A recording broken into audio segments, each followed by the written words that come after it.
Жамбыл облысы Меркі ауданы Мұхтар Әуезов атындағы жалпы орта білім беретін мектеп-лицейінің 3-кі сынып оқушысы жолдас Зәуре. Мұқағали Мақатаев, 3 бақытым. Ең бірінші бақытым халқым менің, соған берем ойымның алтын кенін.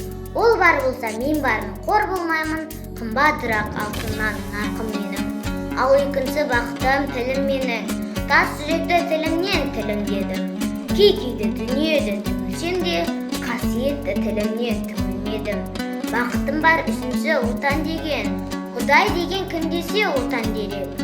Оты сөнген жалғанда жан басыңба, ойланбай-ақ келдағы отауменен. Түсін түтет өсербе көгере бер, немерелер көбейсін сөберелер. Жадыңда жүр жақсылық күтпегейсің, от емес оқ сұрасаң менен егер. Үспірде бақытым бар алақандай, мені бұндай бақытқа жаратар ма? 3 күн нұрын төгеді аспанынан, Атырау, Алтай, Арқа, Алатауға.